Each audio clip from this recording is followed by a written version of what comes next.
Dios les continúe bendiciendo, amados hermanos. Hoy estamos en Luz para las Naciones TV. Traemos un estudio titulado Ministros, los que sirven o ayudan, y la bendición a todo aquel que ministra. Amén.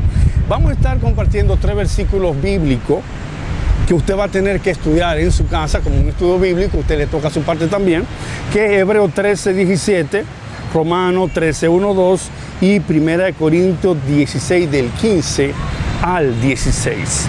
Estudia estos versículos bíblicos con mucha tranquilidad, con mucha lupa, para que usted esté haciendo una conciencia con relación a qué tipo de estudios que le estamos presentando hoy. Entonces, cuando nosotros hablamos de un ministro, ¿qué estamos nosotros planteando? Un ministro se dice de aquel que ayuda o sirve a otros. En nuestro caso, nosotros vamos a presentarle cuál es nuestro máximo ejemplo de un servidor o de un ministro. Nuestro máximo ejemplo es nuestro Señor y Salvador Yeshua, a quien conocemos como Jesucristo en la traducción de la Biblia. ¿Qué nos dice el versículo de Mateo 20:28? Nos dice claramente que Él no vino a ser servido, sino a servir. De la misma manera en la que nosotros hemos sido llamados, hemos sido capacitados por Dios y hemos sido puestos en el ministerio, no es para que nos sirvan, sino para nosotros servirle a todo aquel que cruza por las puertas de la congregación, para nosotros poder entonces hacer un trabajo de edificación con cada uno de ellos. Amén. Entonces, un ministro se dice de alguien que sirve a los demás. Entonces, cada uno de los que sirven, nosotros los consideramos dentro de la Escritura como un don. Pero primeramente nosotros tenemos que definir qué es un don dentro de las Escrituras, ¿ok? Un don dentro del lenguaje bíblico es un regalo. Entonces, cuando nosotros pensamos en regalo, tenemos que pensar inmediatamente en cuáles podrían ser los 3 principales regalos que Dios le dio a la iglesia o a la humanidad. Podemos considerar los 3 principales regalos a la humanidad o a la congregación.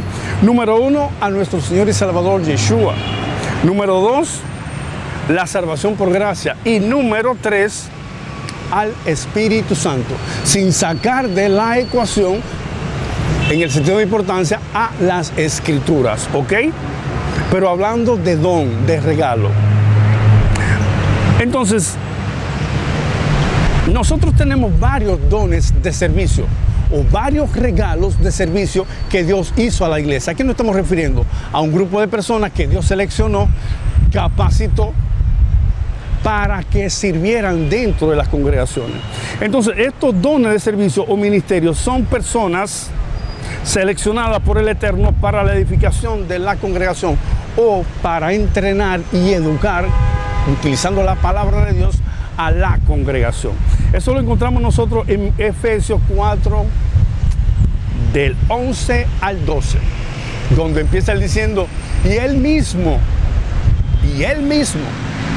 dándonos a entender nosotros por esa escritura, que nuestro mismo Señor y Salvador fue quien tomó a cada una de estas personas para ponerlas en la congregación, después del llamamiento, después de haberlo edificado, después de haberlo capacitado para que capacitaran a otros. Entonces, son 5 en totalidad. Tenemos pastor, apóstoles, evangelistas, maestros y profetas. El pastor, propiamente dicho, en una síntesis, es quien enseña, forma o educa, aconseja o organiza, hace una gestión gerencial dentro de la congregación. Entonces, los apóstoles son los llamados misioneros enviados a predicar el evangelio y a plantar iglesias. Los evangelistas son los que salen a las calles a ganar almas para el Mesías. Los maestros son los que están capacitados con una profundidad de la escritura que no muchos los ministerios la tienen, para dotar de entendimiento suficiente a toda la congregación, incluso a muchos de los ministros ya mencionados. Y el profeta son las personas que exhortan, corrigen, instruyen, consuelan por la palabra de Dios, amonestan y tienen los oídos puestos en el corazón de Dios, atento a todo lo que Dios va a estar hablando para ello traerlo a la tierra. Entonces, ¿por qué debemos nosotros respetarlos a estas personas?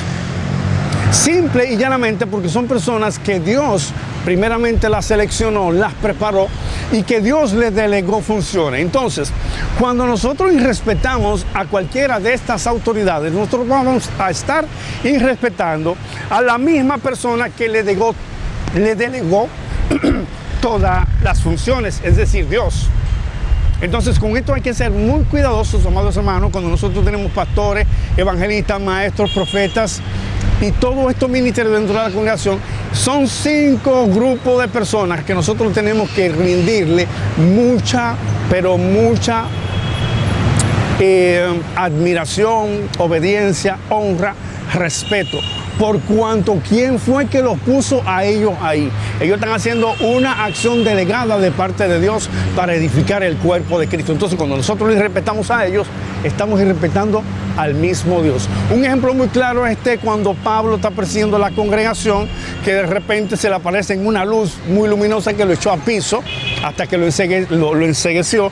Y dice la Escritura que Pablo dice: oye, ¿qué es lo que está pasando? Parafraseando la Escritura. ¿Quién eres tú? Y dice la Escritura que sale una voz en hebreo que dice: yo soy Jesús a quien tú persigues. Obviamente Pablo no estaba persiguiendo a Jesús, sino que estaba persiguiendo a la iglesia.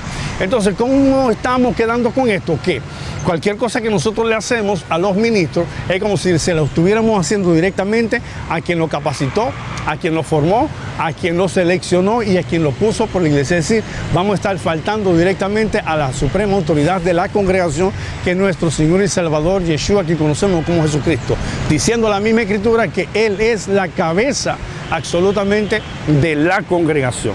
Entonces, por esa razón es que nosotros debemos respetar a este grupo de personas. Entonces, algo muy importante, son personas que no exigen nada. Los ministros reales son personas que no exigen nada, solamente están en las congregaciones para hacer su trabajo. Como están en las congregaciones para hacer su trabajo, usted y yo tenemos que velar por el bienestar de esas personas, según nos exhorta las Escrituras mismas. Cuando nos dice Gálatas 6:6 que nosotros debemos ser partícipes de toda cosa buena, aquel que nos instruye por la palabra de Dios. Entonces, nosotros debemos tomar en cuenta ese consejo de Pablo, amén. Una nota muy importante con relación a esto es que esta bendición que nosotros estamos dando voluntariamente a nuestros ministros que nos están instruyendo tiene una repercusión en nuestra vida de la misma calidad. Es decir que Mateo 10:42 nos dice que por cuanto tú le das un vaso de agua a uno de estos pequeños, esto no va a quedar sin recompensa. Esto se está hablando en el contexto cuando Yeshua o Jesucristo mandó de dos en dos a los discípulos a predicar el Evangelio en una de las comisiones, específicamente en Mateo 10. Se hace el capítulo completo y usted se va a encontrar con la comisión que está siendo dada. Vayan por todos lados, prediquen el Evangelio, sanen, no lleven 2 alforjas, no lleven dinero, no lleven absolutamente nada.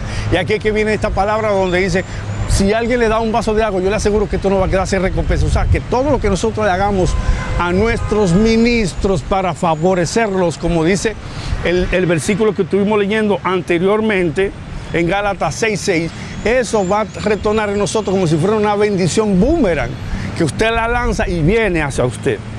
Entonces, juntamente con los ministros y ministras, también nosotros tenemos a los que ayudan. En 1 Corintios 12:28, dentro de todo ese grupo de los que ayudan, nosotros tenemos un grupo como los encargados de dependencias, los músicos, los que danzan, los que hacen drama, los que limpian y organizan la congregación, los diáconos y diaconisas. Todo ese grupo de personas cae dentro de la gama de lo que nosotros consideramos los que ayudan. Ahora bien, los que ayudan también son dignos de consideración y de honra por cada uno de nosotros, porque también fueron cada uno de ellos puestos por Dios. ¿Por qué nosotros decimos esto? Porque toda autoridad, todo persona que está haciendo una función dentro de la congregación ha sido designada porque así el Padre Todopoderoso en su voluntad lo ha permitido. Entonces, por todas esas razones, nosotros tenemos que ser muy respetuosos con las personas que están en el servicio de la congregación. Y cuando nosotros decimos en el servicio de la congregación, son personas que están al servicio de cada uno de nosotros los que vamos a la congregación. Por eso que se llama ministro, dicho de alguien de que sirve. ¿Ok? Entonces, en cuestión, mis amados hermanos, nosotros tenemos que ser muy condescendientes con este grupo de personas que ha sido seleccionado para servir. Pues son personas que no sirven por interés. Además de eso, son personas capacitadas por Dios para servir. Por eso que se llaman don de servicio. Usted se encuentra dentro de las congregaciones muchísimos personajes. Hay personas que entran y salen de la iglesia como si nada. Entran, sientan, se gozan en el culto, ofrendan, diezman y hacen todo esto. Pero hay otro grupo de personas que inclusive sin usted decirle nada, agarran una silla, limpian algo que se cayó, mueven esto, le dan la bienvenida a usted sin que nadie lo oiga. Son personas que tienen un don de servicio, que Dios le ha dado esa capacidad para servir a otros. Entonces, cada una de estas personas, mis amados hermanos, son dignas de respeto, son dignas de admiración y sobre todo son dignas de honra, porque están puestas para el Señor, para servirnos a nosotros. Entonces, si su trabajo es ese, lo más que nosotros podemos hacer a la medida de que cada uno de nosotros prospere, es hacerle algún tipo de agrado a cualquiera de ellos a la medida que usted pueda. No es una imposición, es algo que debemos hacerlo por justicia. ¿Por qué? Ellos fueron seleccionados por Dios, ellos fueron puestos por Dios en la congregación para servirnos a nosotros, e incluso hay muchos de ellos que no trabajan. Entonces, cuando nosotros entendamos esta parte, que lo ha puesto Dios, que ellos no trabajan y que toda persona que trabaja es digno de su salario y que el trabajo de ellos es servir, entonces lo más lógico, amados hermanos, es que usted y yo hagamos conciencia suficiente y saquemos de nuestros bienes y también, ¿por qué no?, le hagamos partícipe a ellos de cualquier bendición material, una comida, cualquier cosa, mi amado hermano. Todo va a depender de cómo usted haya prosperado y de lo que el Señor, a través del Espíritu Santo, le esté ministrando con relación a los servidores. Hasta la próxima entrega.